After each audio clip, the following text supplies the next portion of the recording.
pagi anak-anak. Selamat pagi Pak. Bapak habis rapat? Enggak, baru datang bapaknya kebetulan pagi ini. Mohon izin ya sebelumnya anak-anak. Iya Nah, Bapak. mungkin sebelum kita memulai pembelajaran pada pagi hari ini, silakan ya dipersiapkan terlebih dahulu untuk alat tulisnya dan untuk alat komunikasinya boleh ya disimpan terlebih dahulu. Jadi pada pembelajaran pagi hari ini kita usahakan untuk fokus ya sama-sama. Iya Bapak, siap Bapak.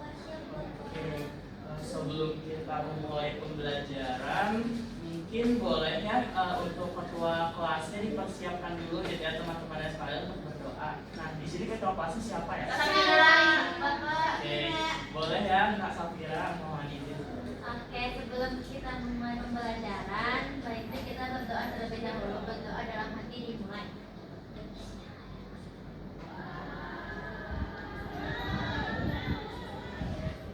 Selesai beri salam. Assalamualaikum warahmatullahi wabarakatuh.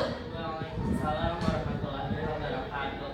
Baik, gimana nih kabarnya pagi ini anak-anak? Kurang sehat.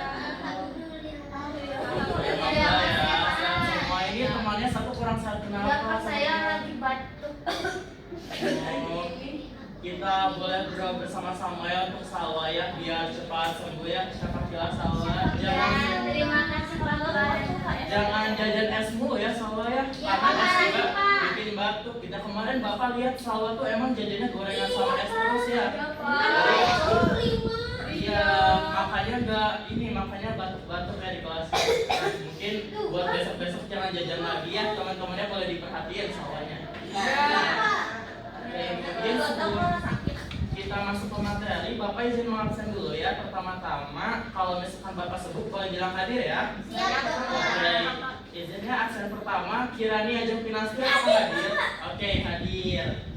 Terus buat Salwa Waidah Arsad apakah hadir? Hadir Oh, hadir ya, tadi ya yang sakit ya boleh Iya, ya aman, cepat sembuh ya Salwa. Terus yang selanjutnya ada Nazwa Rahmawati apakah hadir? Hadir. Oke, berikutnya ada Azhar Salsabila apakah hadir? Acara keluarga katanya. Oke, kalau gitu ya. Saudaranya nih. Harusnya iya ya, biar kita semua datang ya ke sana Iya. ya. Biar ikut makan-makan juga ya. Betul. Oke. Nah, untuk selanjutnya boleh Silva Maulidina apakah hadir? Oke, Alhamdulillah hadir ya. Terus yang selanjutnya ada Safira Konita apakah hadir? Hadir Bapak. Hadir ya, tadi sudah bantu Bapak. Terus selanjutnya untuk Rica Nur Amelia apakah hadir? Rica sakit Oh, Bapak. sakit juga ya, Iya. masuk. Oke, kalau gitu mungkin kita bisa bantu doa juga ya untuk teman-teman kita yang sakit, semoga cepat disembuhkan ya anak-anak semua. Oke, mungkin kita langsung masuk aja ke pembelajaran hari ini. Sebelumnya selamat datang dan salam kenal ya semuanya. Kebetulan untuk pada pagi hari ini Bapak sangat senang sudah bisa menjadi guru daripada mata pelajaran ekonomi kalian semua di tahun ini. Karena Bapak juga di sini guru baru ya, dan anak-anak juga pasti baru masuk. Jadi kita kenalan terlebih dahulu aja untuk pembelajaran pada pagi hari ini supaya untuk pembelajaran kedepannya kita bisa lebih kenal lagi dan bisa lebih dekat serta bisa memahami terkait dengan apa itu ekonomi. Siap Bapak. Oke, ayo kenalan. Jadi perkenalkan, nama Bapak Agung Rizky ya. Anak-anak sekalian bisa panggil Bapak Agung. Terus untuk pendidikan Bapak S1 Program Studi Pendidikan Ekonomi di Universitas Pendidikan Indonesia. Lalu untuk pengalaman Bapak ada pengalaman 1 tahun mengajar di SMA swasta dan alhamdulillah pada tahun ini bisa mengajar kita di SMA-nya kalian semua.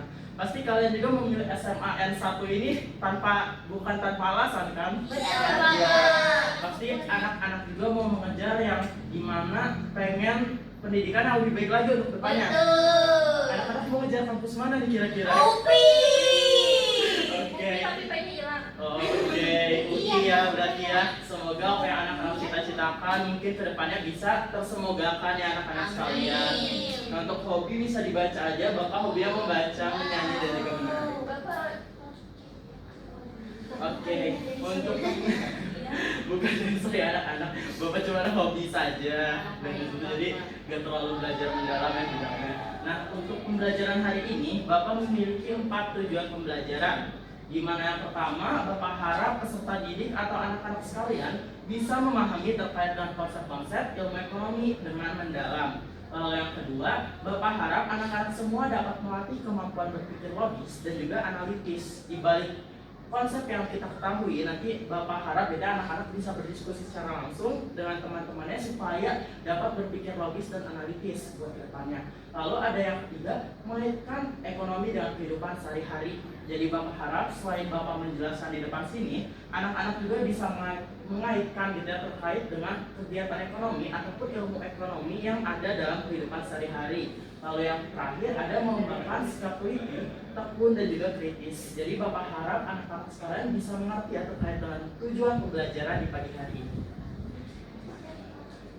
Oke, selanjutnya terkait dengan ruang lingkup materi yang akan kita pelajari pada pagi hari ini. Beberapa materi utama yang akan kita pelajari itu yang pertama ada definisi ilmu ekonomi. Nah, di sini sebelum kita masuk ke kelas 10 IPS nih, dari anak-anak sekalian ada nggak yang tahu gitu sekiranya ilmu ekonomi itu ilmu apa sih anak-anak? Ilmu uang, iya uang. Terus ada lagi?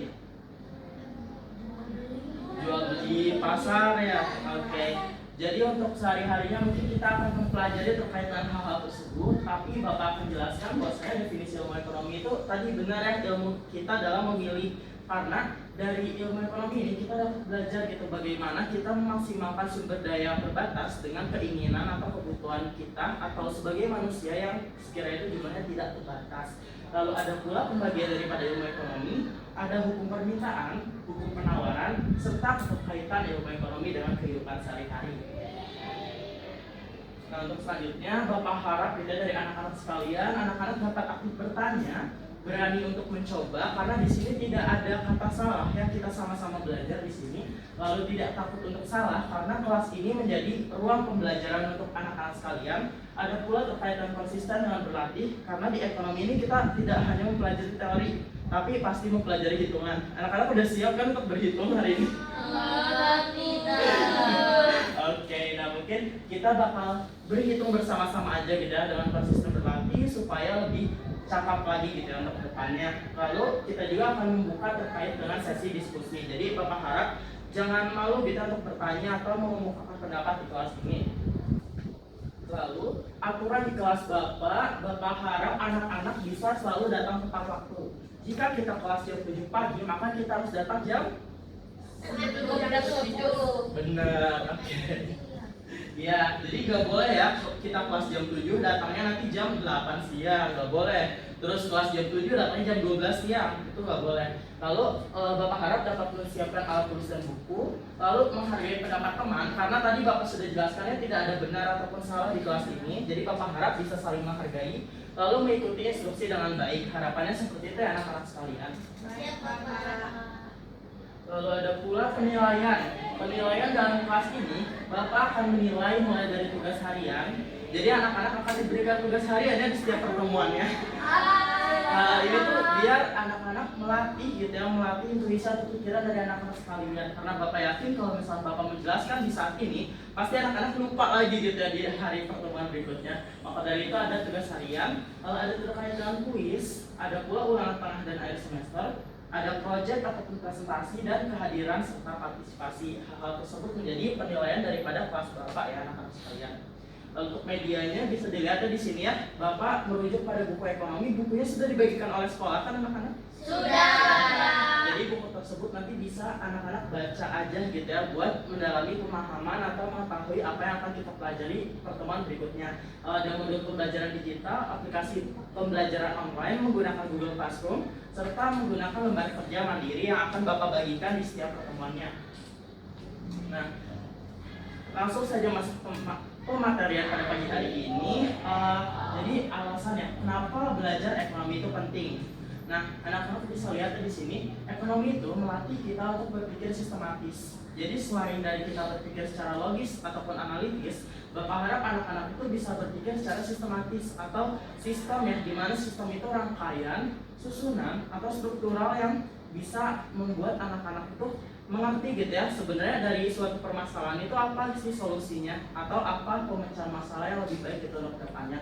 Maka dari itu Bapak harap bisa berpikir sistematis juga di balik logis dan analitis, lalu dapat memecahkan masalah yang kompleks karena dalam hidup itu pasti banyak masalah ya anak-anak ya. Oke. Jadi selain dari pembelajaran terkait dengan ilmu ekonomi juga bisa memecahkan masalah yang kompleks juga dari anak-anak sekalian. Misal masalah keuangan, finance, atau masalah hidup, atau masalah perasaan mungkin ya buat anak-anak ya. Karena Bapak yakin gitu ya anak-anak sekalian remaja-remaja nih yang lagi pada kasmaran-kasmarannya, jadi jangan sampai kita terjebak dengan cinta. Lalu ada terkait dengan menganalisis data. Nah nanti anak-anak juga bakal belajar terkait dengan pengelolaan keuangan, terus pembelajaran terkait dengan bagaimana menghitung permintaan, penawaran dan lain sebagainya ya. Nanti kita belajar sama-sama saja, lalu mempersiapkan karir di berbagai bidang. Karena bidang ekonomi itu cakupannya cukup luas ya anak-anak semua. Anak-anak bisa menjadi akuntan, bisa menjadi staf keuangan, atau bahkan bisa menjadi staf atau manajemen di perkantoran gitu. Jadi kita dalam ilmu ekonomi itu mempelajari banyak hal gitu atau banyak bidang di dalamnya. Nah, balik lagi di awal, ekonomi adalah pilihan atau choices, bukan second choice ya ya. Jadi untuk ekonomi itu ilmu pilihan, di mana ilmu ekonomi ini akan belajar kita bagaimana ekonomi itu dapat membantu kita, terutama dalam memecahkan masalah. Tadi udah Bapak sempat singgung juga di awal, mengambil keputusan logis serta mempersiapkan diri untuk tantangan di masa depan, seperti mempersiapkan karir tadi ya. Nah, kita masuk saja ke definisi ilmu ekonomi. Selain dari didefinisikan oleh bukan oleh sebagai, tapi didefinisikannya sebagai ilmu pilihan, ilmu ekonomi juga beberapa ahli atau menurut beberapa ahli didefinisikan dengan berbagai sudut pandang. Nah yang pertama menurut Adam Smith. Jadi Adam Smith ini bapak ilmu ekonomi anak-anak semua. Dalam bukunya yang berjudul The Wealth of Nation, ekonomi adalah ilmu yang mempelajari bagaimana suatu bangsa itu dapat mengelola kekayaan dalam kurung wealth dan agar dapat meningkatkan kemakmuran masyarakat. Nah, jadi dari sudut pandang Bapak ilmu ekonomi ini atau Bapak Adam Smith, di mana mengemukakan bahwasannya ekonomi itu sifat itu pengelolaan kekayaan. Tadi Bapak sudah sempat singgung juga terkait dengan pengelolaan, di mana pengelolaan ini menjadi salah satu kunci gitu yang baik agar tujuannya itu tercapai. Nah, kalau di sini tujuannya itu kemakmuran masyarakat. Nah, tapi kalau Bapak yang tadi singgung terkait dengan bagaimana kita memaksimalkan kebutuhan serta keinginan yang sifatnya itu tidak terbatas dari suatu makhluk hidup. Maka dari itu, pengelolaan ini jadi suatu indikator atau kunci utama gitu ya buat dalam keberjalanan ilmu ekonomi kita atau definisinya. Lalu yang kedua terkait dengan menurut Alfred Marshall, ekonomi adalah ilmu yang mempelajari manusia dalam urusan hidup sehari-hari, khususnya bagaimana mereka menggunakan pendapatan guna memenuhi kebutuhan. Jadi menurut Marshall ini dijelaskan gitu ya bahwasannya tadi sesuai gitu dengan konsep yang awal, di mana kita tuh belajar gitu terkait dengan bagaimana makhluk hidup atau manusia itu memenuhi kebutuhannya sehari-hari, dan di memenuhi kebutuhan itu mereka tuh menyesuaikan juga dengan pendapatan untuk memenuhi kebutuhannya tadi. Jadi di balik kebutuhan yang tidak terbatas, kita juga punya income atau pemasukan daripada hasil kita bekerja ya. Misal orang tua kita kan bekerja di suatu perusahaan atau berjual di rumah atau bahkan jadi apa gitu ya, di bidang-bidang yang ada. Nah, maka dari itu dari pendapatan yang kita terima itu kita alokasikan guna memenuhi kebutuhan sesuai dengan apa yang bisa kita maksimalkan. Dalam ekonomi juga kita akan belajar terkait dengan biaya peluang atau biaya yang kita keluarkan apakah sebanding dengan biaya yang kita korbankan atau keluarkan apakah sebanding dengan pendapatan lagi yang kita akan terima di masa depan. Jadi harapannya dari pendapatan yang terbatas atau pendapatan yang sekiranya pemasukan itu tidak selalu mengalir ya bahasanya mah, itu tuh setidaknya bisa mencukupi kebutuhan kita daripada anak-anak yang kesehariannya. Nah, kita langsung masuk ke pematerian selanjutnya, di mana pembagian ilmu ekonomi. Bapak mengambil terkait dengan sudut pandang analisisnya saja gitu ya. Di sini ada dua perbandingan. Yang pertama ada ekonomi positif. Ekonomi positif itu mempelajari ilmu ekonomi secara apa adanya, di mana ekonomi positif ini menjelaskan fakta dan hubungan sebab akibat. Nah, contohnya kalau misalkan di hukum-hukum ekonomi ini salah satunya itu ada statement jika harga naik, permintaan akan turun.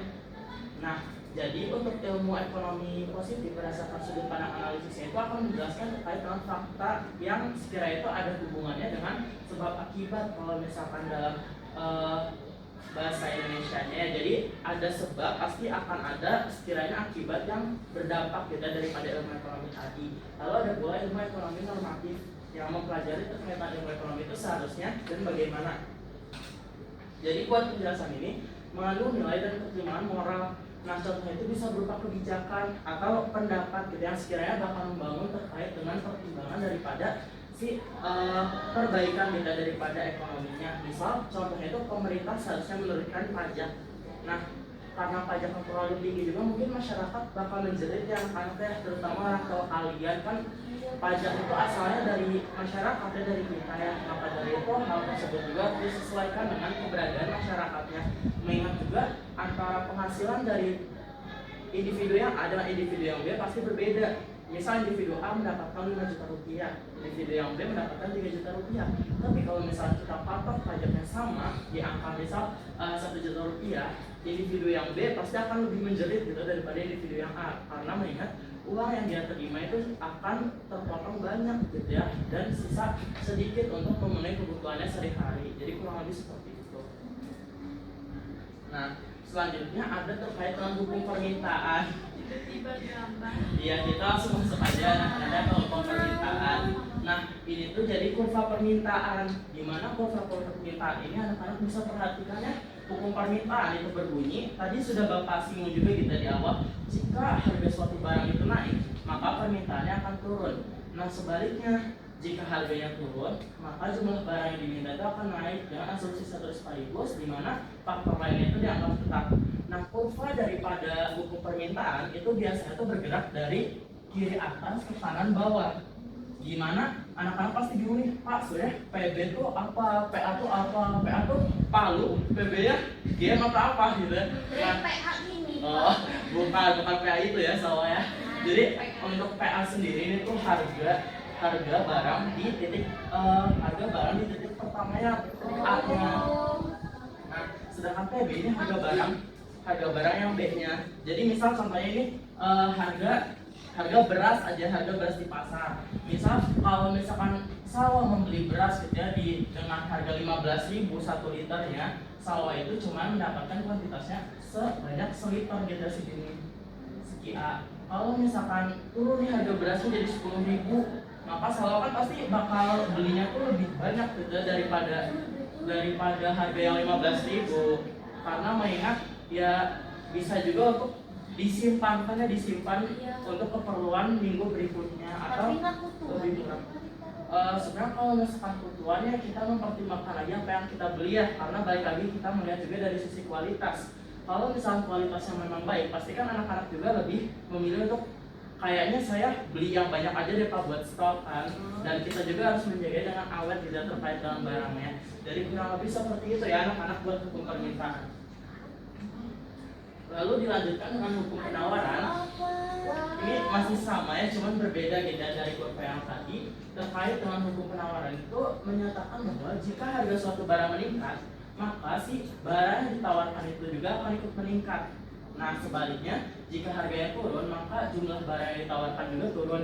Nah, hal ini tuh berlaku dalam sisi produsennya. Anak-anak tahu kan produsen itu siapa?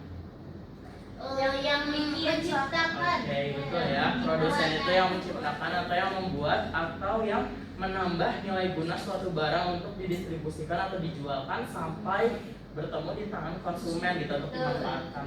Nah, hal ini tuh terjadi kenapa anak-anak bergeraknya itu dari kiri bawah ke kanan atas, berbalik terbalik. Kalau misalnya tadi dari kiri atas ke kanan bawah menurun ya. Nah, kenapa kayak gini? Karena kalau misalkan si harganya turun dari sisi produsen itu pasti nggak mau istilahnya ngeluarin pengorbanan yang lebih banyak gitu daripada apa yang dia keluarkan. Karena balik lagi, kalau misalnya harganya kecil, jumlah barangnya yang dijual besar, maka produsen kan gak dapat untungnya maksimal ya anak-anak ya. Kecuali barangnya itu harganya lagi tinggi-tingginya sampai absen ini. Oh, itu teh harga sih di harga barang. Iya, E-nya harga barang ini di sini kan. Ini P-nya, ini P aksen ini E. Jadi titik E tuh ini garisnya. Nah, dimana kalau misalnya harganya tinggi, pasti penjual juga berbondong-bondong untuk menjual dengan kuantitas yang lebih tinggi biar mendapatkan untung yang sebesar-besarnya. Jadi kurang lebih seperti itu. Nah, mungkin kita lanjut. Nah, sebelumnya apakah ada yang mau anak-anak tanyakan tidak terkait dengan hal tadi? Ayah si Jason. Iya. Ada siapa itu? Ada yang kenal? Oke. Jangan salpok ya. Kita langsung ke salpok. Kita fokusnya ke materi dulu ya, jangan salpok ke Jasonnya. Nah, kalau misalnya dari materi yang tadi, apakah ada yang mau ditanyakan dari anak-anak sekalian? Bapak tadi saya lupa yang P-nya apa, yang Q-nya tuh apa? Oke, jadi izin jawabnya Kirania untuk P-nya tadi itu P itu harga, menandakan harga, jadi harga. Nah, kalau misalnya Q itu kuantitas. Jadi P itu P harga karena P-nya price. Oh, bahasa Q-nya quantity. Jadi di bahasa Inggris gitu anak-anak. Kalau misalnya di bahasa Indonesia nanti bingung gitu anak-anak. Jadi kita sambil belajarnya pakai bahasa Inggris juga ya. Atau masih? Oke, dari anak-anak yang lain apakah ada yang mau ditanyakan? Dapat. Berarti aku mah ini Pak tadi teh kalau yang permintaan itu tuh si kurvanya dari kiri dulu atau kanan dulu Pak? Iya, jadi izin jawabnya saya kalau misalnya kurva permintaan itu di gambarnya dari kiri atas ke kanan bawah menurun. Oh. Ya, sebaliknya dengan kurva penawaran. Kalau kurva penawaran dari kiri bawah ke kanan atas. Oh. Iya. Terima kasih Bapak. Yang lainnya ada mau bertanya? Cukup. Oke, baik karena sudah tidak ada pertanyaan ya, maka Bapak langsung masuk saja ke sesi diskusi. Di mana teknis untuk diskusi pada pagi hari ini, pembagian kelompok akan ditentukan di awal pertemuan. Jadi Bapak akan membagikan kelompok secara langsung dan anak-anak akan diberikan modul atau lembar kerja guna diisi dan didiskusikan selama pembelajaran berlangsung. Nah, apabila ada yang ingin ditanyakan atau dirasa kurang jelas, maka boleh langsung bertanya ke Bapak dengan mengacungkan tangan. Nanti Bapak akan fasilitasi untuk pertanyaannya. Lalu setelah didiskusikan, kalian akan mempresentasikan terkait dengan hasil daripada lembar kerja siswa di depan yang sudah diselesaikan. Nanti di akhir Bapak akan memberikan refleksi terhadap apa yang anak-anak kerjakan. Nah, mungkin untuk teknis pekerjaannya Bapak langsung bagikan saja. Nanti anak-anak sekarang langsung isi dengan nama kelompoknya saja langsungnya di kertas ini. Kertasnya boleh ya untuk dicoret-coret dan diisi sebaik-baiknya gitu ya. Nah, untuk kelompok karena yang hadir pagi hari ini berlima ya, jadi Bapak bagi 2 kelompok aja ya. Satu kelompoknya ada yang 3 dan 2 orang. Ya, boleh. Jadi Salwa kelompoknya sama Kirani ya. Untuk Nazara Mawati, Silva sama Safira itu boleh ya. Bertiga. Boleh ya dibaca di bagian terkait dengan soal dan jawabannya ya. Bapak aku gak ada temennya. Ya boleh kayak gitu ya. Bapak itu pulpen Iya. Bapak kan Iya, ditulis. dulu ya. Oke. Mungkin boleh untuk sekarang anak-anak kerjakan dulu ya secara bersama-sama. Yang bertiga sok mangga didiskusikan untuk bertiga dulu. Yang berdua silahkan didiskusikan untuk berdua. Nama kelompoknya ditulisnya di atas kan. Gak boleh berantem atau anak-anak. Sok dikerjain yang benar sama. Diisi ya jawabannya. Nanti anak-anak presentasiin kita di depan terkait dengan hasil jawabannya. Iya, itu bener. Bisa nggak buat ngerjain kelompok? Bapak lihat sama aku cuma doang. Astagfirullah. Udah bener. Safira gak boleh gitu ya, ditulis yang lengkap. Bapak dia masih ngambil. Iya, Ya udah. Berarti nanti Nazara Mawati disuruh maju ke depan aja ya. Jadi nanti ya bagi-bagi tugas aja ya. Sak. Buat kelompoknya aman. Aman Bapak. Oke, ditulis Kita ya. mau bisa ada berdua ya. Ya dikerjain ya. Pak di sini ada 6 soal ya. Baca pembelajaran. Kirani, Salwa, apa itu? Apa itu? Permintaan.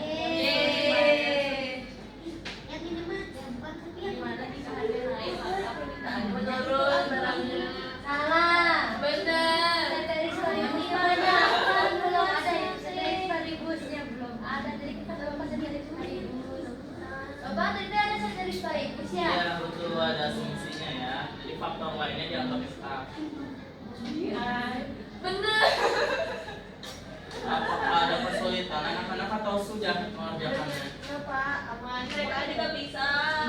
Ini udah bayar soal. Enggak, belum. Kita mah udah siap. Kalau kelompok salah udah ya, kelompok Silva gimana ya? Gak tau siapanya tuh ngerjain Pak. Gitu ya, padahal dia yang Iya. Bapak Nggak ini boleh. yang mau ke depan nanti. Iya, tidak boleh berantem ya. Jadi kita mungkin cukupkan saja untuk sesi diskusi pada pagi hari ini. Nah, Bapak harap boleh nih untuk masing-masing dari kelompok maju satu perwakilannya untuk ke depan. Bapak semua menjawab semua pertanyaan atau beberapa? Beberapa aja nanti di depan. Silakan untuk masing-masing kelompoknya mendelegasikan satu daripada anggota kelompoknya untuk maju ke depan. Bapak kelompok siapa dulu? Dua-duanya langsung maju satu-satu. Aduh, Jangan bu. gimana lagi sakit? Iya. Jangan berantem anak-anak. Oke, mungkin perhatikan dulu ya ke depannya anak-anak sekalian ya. Gak boleh berisik dulu ya. Kita perhatikan sama teman-teman kita yang di depan ini. Nah, oke, jadi sistemnya kayak main tebak-tebakan ya. Yang pertama ngacung boleh jawab. Oke. Bapak akan mengacak juga soal daripada yang ada di modul ini ya. Jadi nanti mangga kalau misalnya memang sudah tahu jawabannya, silakan langsung angkat tangannya aja ya. Ya Pak, ini Pak dia sikut-sikut. Ini gak boleh berantem dong anak-anak. Oke, mungkin soal yang pertama ya, jelaskan hukum permintaan dengan bahasa yang sederhana. Saya. Aduh.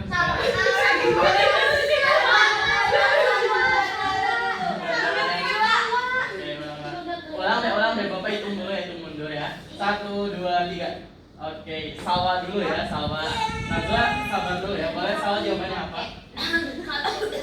Kalau dari saya yang nomor 1 itu, kalau misal harganya naik, maka orang cenderung membeli lebih sedikit. Tapi kalau misal harganya turun, orang akan membeli lebih banyak. Seperti beras tadi, Pak. Oke, jawabannya betul ya. Jadi hubungan daripada ya nggak apa-apa ya, masih bisa jawab ya, benar. Bagus kelompoknya menyemangati ya, nggak boleh dibully.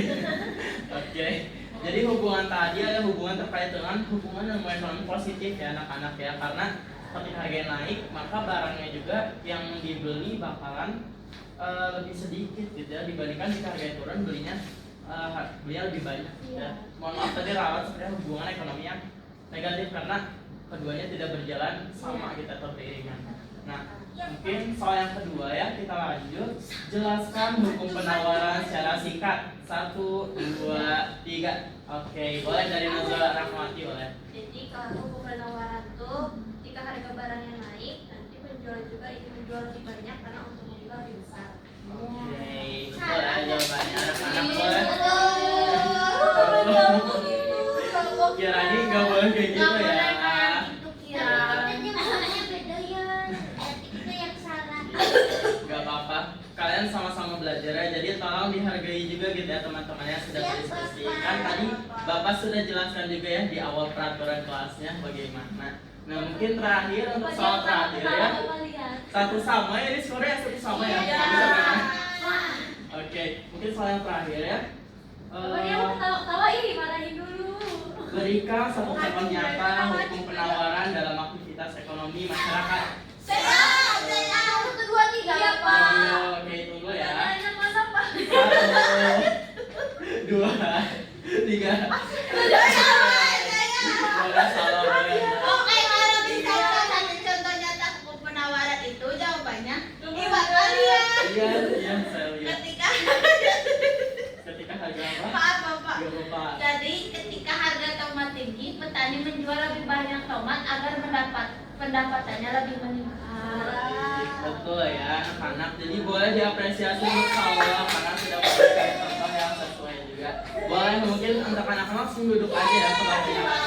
Ya makasih juga ya. Baik, karena tadi sudah dilihat juga ya terkait dengan lembar kerja diskusi dan anak-anak sudah mendiskusikannya secara baik kita dan bertahap. Maka dari itu Bapak harap kalian bisa memahami kita terkait dengan apa yang sudah dipelajari hari ini daripada lembar kerja tadi. Oke, mungkin sebagai oleh-oleh juga ya di rumah. Jadi anak-anak diharap mengerjakan tugas mandiri pertemuan satu ini. Nanti untuk pengerjaannya boleh ya dicatat dalam buku kerjanya masing-masing. Nanti ditulis tangan aja jawabannya aja, karena soalnya Bapak yakin panjang gitu dan anak-anak pasti ada perasaan malas untuk menulisnya ya. Iya. Aku aja ke bapak bohong. Kemarin aku lihat kamu di penulis. Iya tahu. Gak boleh kayak gitu ya Nazwa ya. Masih awal sekolah ini masih Sama awal belajar. pacarnya Iba. Kita belajar aja, belajar yang baik dan belajar yang tekun gitu untuk semuanya. Jadi tugas di pertemuan satu ini ada 3 soal ya, nanti dikerjakan dan dikumpulkan di minggu depan. Lalu Bapak yang terakhir ingin refleksi aja gitu dari anak-anak. Boleh tidak satu anaknya memberikan satu kata terkait dengan pembelajaran pagi hari ini? Boleh dimulai dari Safira dulu, Mangga? seru. Oke, seru. Silva gimana? Pusing. Pusing. Nazwa gimana Nazwa? Mudik-mudik. Tiga Tapi kata. seru karena bapaknya. Oke, Allah ya, terima kasih. Kalau Salwa aku gimana? amazing bapak. Amazing. Oke. Mantap. Oke, baik. Sudah, terima kasih banyak anak-anak untuk pembelajaran pada hari ini. Bapak harap apa yang tadi kita pelajari bisa menerap kita tuh bisa dimengerti kita untuk anak-anak sekalian. Nah, karena Bapak tidak sempat memberikan evaluasi terkait dengan materi pada pagi hari ini, Bapak akan memberikan oleh-oleh juga mungkin kuisnya untuk hari ini karena kita belum melakukan kuis. Jadi nanti anak-anak kerjakan saja secara berdampingan gitu. Ini ada 2 lagi, dikerjakan secara kelompok aja. Nanti sepulang sekolah silakan untuk si soal kuisnya ditaruh di meja Bapak. Baik, Bapak Bapak. ya. Nih, boleh. Kalau satu ini kelompok 2-nya silakan ya. Nanti dibaca-baca aja, dikerjakan sepulang sekolah. Boleh dibarengin aja berdua. Nah, kalau misalkan Bapak anak banyak banget. tuh 15 soal mak tidak banyak. Itu kayak semua. Jadi kalau misalnya ada kesulitan atau kebingungan, boleh ya hubungin Bapak di nomor berikut ini atau langsung ke email aja ya. Baik. Coba aku tanya bapak. Baik pak. Jadi- Kelompok itu mari tua ya bapak. Ya, jangan ribut ya anak-anak ya, paling perhatikan. Nah, jika ada yang kesulitan boleh ya bertanya langsung ke kontak berikut ini atau nanti menghubungi Bapak langsung di ruang guru. Baik pak. Mungkin sekian ya untuk pembelajaran pada pagi hari ini. Bapak harap kita dapat menciptakan suasana belajar yang menyenangkan dan juga bermakna untuk kedepannya. Nah, akhir kata, mohon maaf ya apabila ada kurang ataupun kesalahan. Mungkin abis ini jam pulang ya anak-anak ya, karena anak-anak tidak ada pelajaran lagi pada pagi hari ini. Terima kasih banyak atas kehadirannya dan partisipasinya kita dalam kelas Bapak. Wabillahi taufiq wal hidayah. Wassalamualaikum warahmatullahi wabarakatuh. Waalaikumsalam.